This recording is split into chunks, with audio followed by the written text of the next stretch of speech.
This video talks about carboxylic acids and nitriles. Carboxylic acids are abundant in nature. Here are several examples.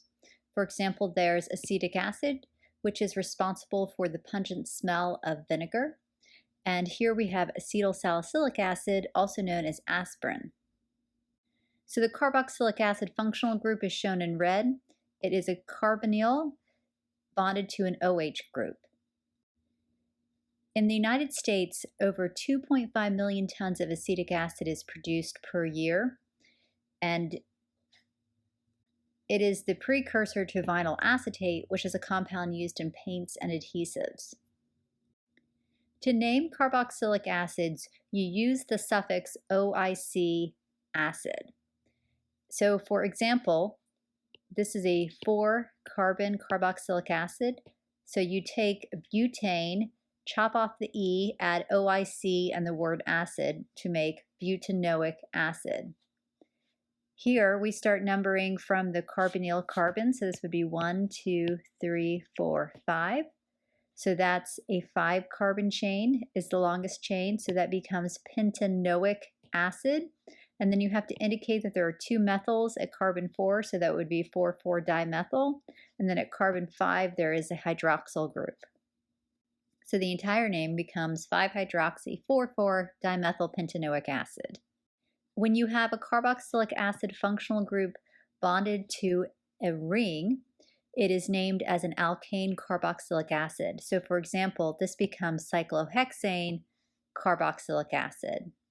There are also common names for carboxylic acids. So for example, acetic acid, which I previously mentioned, formic acid, propionic acid, benzoic acid, and butyric acid. If you have more than one carboxylic acid group, so for example, if you have 2, you're going to use the suffix dioic acid. So here we have 2 carboxylic acid functional groups with 1, 2, 3, 4, 5 total carbons. So this becomes pentane dioic acid. A lot of these dicarboxylic acids also have common names shown here.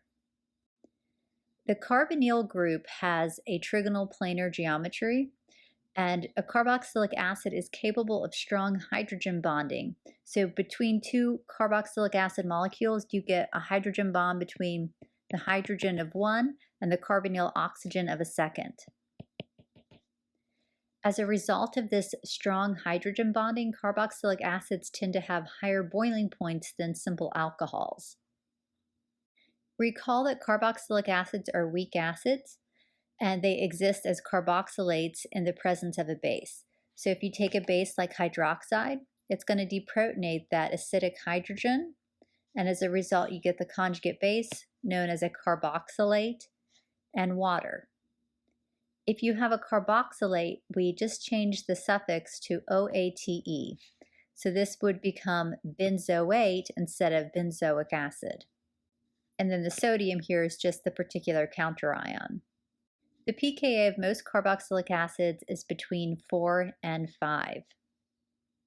Compared to a strong acid like HCl or sulfuric acid, H2SO4, carboxylic acids are weak acids. However, compared to a simple alcohol, they are relatively acidic. So if we compare the pKa of acetic acid, which is 4.76, to the pKa of ethanol, which is 16, we see that that is a huge difference in acidity. And the reason for this is due to the resonance stability of the conjugate base in the carboxylate. So when we deprotonate the carboxylic acid, we can draw 2 resonance structures indicating the greater stability. However, if we deprotonate an alcohol like this ethanol, there is no resonance stabilization offered. When we have electron withdrawing groups on a carboxylic acid, they can make the acidic proton even more acidic. So if we look here, we see acetic acid has a pKa of 4.8.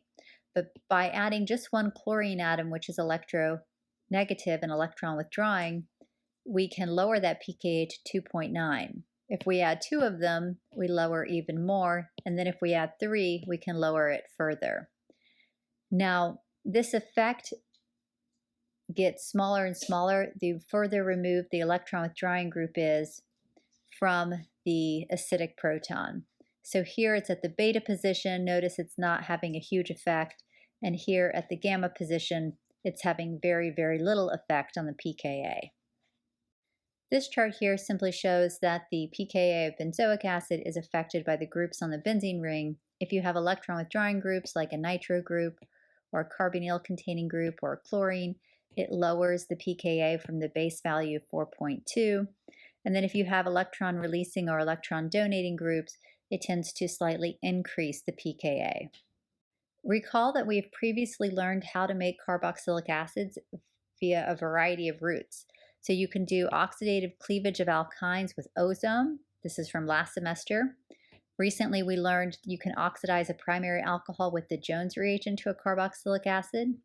And then from last semester you can also oxidize an alkyl benzene to a carboxylic acid with the Jones reagent. The only requirement here is that this carbon have a hydrogen on it. A nitrile is a functional group where you have a carbon-nitrogen triple bond. A nitrile can be hydrolyzed to a carboxylic acid in the presence of acid and heat. This is useful because you can start with an alkyl halide, do an SN2 placement with cyanide, and then hydrolyze to get to the carboxylic acid. Another way to prepare carboxylic acid is to react a Grignard reagent with carbon dioxide. And so in this case, the Grignard, you can think of it as R- attacks the carbon of CO2, simultaneously breaking one of the pi bonds, and then you get to this carboxylate, which in an acidic workup gets protonated to form the carboxylic acid. And just like we've seen, acidic workups are always necessary with any Grignard reaction. So here's an example. You could make the Grignard. So you could start with bromobenzene, add magnesium to form this Grignard, then react it with CO2. See the carbon highlighted in red becomes the carbon of the carboxylic acid functional group. As we've seen previously, carboxylic acids can also be reduced to primary alcohols using lithium aluminum hydride. And this is a strong base, lithium aluminum hydride. So the first thing it does is deprotonate the carboxylic acid because, as we mentioned, that is an acidic hydrogen. Then the rest of the mechanism is shown here. So you have delivery of a hydride, and simultaneously the pi bond forms a bond with the aluminum. And then the lone pair forms a double bond with the carbon kicking off the oxygen bonded to the aluminum to form an aldehyde. Now that you have an aldehyde, that gets reduced again by a second equivalent of the hydride, which will attack the carbonyl carbon, breaking the pi bond. And then finally, in an acid workup, you protonate the negatively charged oxygen. You can also use borane BH3 instead of LAH, and it is selective for carboxylic acids. So for example, if you had a ketone and a carboxylic acid in your molecule, you could selectively reduce this using BH3. If you try to use LAH, LAH would reduce both the ketone and the carboxylic acid. So as mentioned before, cyanide is a good nucleophile that will react with a primary or secondary alkyl halide via an SN2 reaction to form a nitrile. Nitriles can also be made by dehydration of a primary amide using a variety of reagents including SOCl2. This is the structure of SOCl2 known as thionyl chloride. So this is a primary amide because that nitrogen has two hydrogens attached to it. Here is the mechanism for that reaction. The nitrogen donates its lone pair and the pi bond breaks and forms a bond with the sulfur, breaking the pi bond to the oxygen. Then we're going to have loss of a leaving group. So this O- donates its lone pair to form a double bond with the sulfur, kicking off chloride. So chloride is the leaving group. Then your base is going to come in and deprotonate one of the hydrogens on the nitrogen. And then finally, the last step is the base deprotonates the second hydrogen. This is why you need a primary amide, because you need both of those hydrogens to be removed. The 2 electrons in that bond form the new triple bond. This bond breaks, and then chloride leaves. And as a result, you get the nitrile product with these 2 byproducts, SO2 and chloride. Nitriles can also be hydrolyzed to carboxylic acids under acidic conditions. The way this works is that first it's hydrolyzed to the primary amide, and then further hydrolyzed to the carboxylic acid. And here is the mechanism under acidic conditions. So first the nitrogen is protonated by the acid, and then water attacks the carbon of the protonated nitrile, breaking the pi bond between carbon and nitrogen. Now we're going to do a proton transfer, so water is going to come in, grab this hydrogen. We're going to do another proton transfer. This time the nitrogen lone pair is going to grab a hydrogen from the acid. Then we have this structure, which is in resonance with this structure on the left. And in the final step, water is going to come in, do one more proton transfer, and we form the amide. Then that's going to go on and do another hydrolysis to get to the acid, which is shown, the mechanism for that is shown in the next video. Nitriles can also be hydrolyzed under basic conditions. So basic conditions means we're using a strong base like sodium hydroxide. And you do need to follow this up with an acid workup. So under basic conditions, the strong base, the hydroxide, attacks the nitrile, attacking the carbon, breaking a pi bond. Then the negatively charged nitrogen gets protonated by water. And then the hydroxide deprotonates the OH group, which then forms this intermediate, which is in resonance with this intermediate, which we can use to show the proton transfer in the final step. Now notice here you're at the amide, so to get to the acid you need to continue on with amide hydrolysis, which is shown in the next video. Nitriles can also react with Grignards to form a ketone. In this, the R- of the Grignard is attacking the carbon of the nitrile. So notice that these patterns where we have the nucleophile attacking the carbon of the nitrile because that's the electrophilic atom. And then we have to break one of the 2 pi bonds, forming a second lone pair on nitrogen to get to this intermediate, which when protonated is an imine.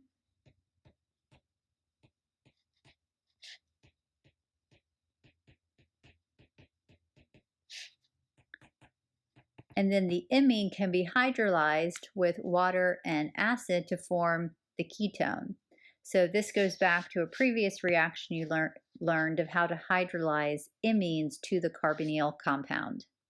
And similar to how carboxylic acids can be converted to alcohols using lithium aluminum hydride, nitriles can also be converted to primary amines. So your first question is, which of the following is the strongest acid? Here you want to look at the chlorine, fluorine, bromine, iodine, consider their respective electronegativity and their proximity to the carboxylic acid hydrogen. Second question is, how would you transform benzyl bromide into the carboxylic acid product shown here? In the chat, tell me what reagents you would use and in what order you would use them. Finally, predict the product of this multi-step transformation. So first you have this T-butyl bromide, you're reacting it with magnesium, then you're reacting that with CO2 followed by an acid workup, and then you're reacting that with lithium aluminum hydride.